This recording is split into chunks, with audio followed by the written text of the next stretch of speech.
کیا آپ جانتے ہیں کہ ایک ایسا شخص بھی تھا جو بغیر کچھ بولے پوری دنیا کو ہنسا دیتا تھا؟ چارلی چیپلن کا شمار تاریخ کے عظیم ترین کامیڈینز اور فلم سازوں میں ہوتا ہے۔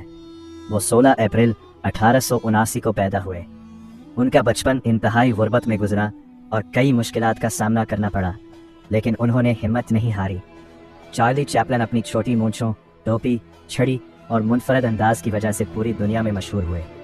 خاموش فلموں کے دور میں وہ صرف اپنے چہرے کے تاثرات اور حرکات سے لوگوں کو ہنساتے تھے۔ ان کی فلمیں صرف مزاح تک محدود نہیں تھیں، بلکہ ان میں معاشرتی مسائل اور انسانیت کے اہم پیغامات بھی شامل ہوتے تھے۔ یہی وجہ ہے کہ آج بھی لاکھوں لوگ ان کی فلمیں شوق سے دیکھتے ہیں۔ چارلی چیپلن نے ثابت کیا کہ کامیابی حاصل کرنے کے لیے حالات نہیں بلکہ محنت اور عزم اہم ہوتے ہیں۔ 25 دسمبر 1977 کو وہ دنیا سے رخصت ہو گئے، لیکن ان کا نام اور فن آج بھی زندہ ہے۔ اگر آپ کو یہ معلومات پسند آئے تو ویڈیو کو لائک کریں اور چینل کو سبسکرائب کرنا نہ بھولیں۔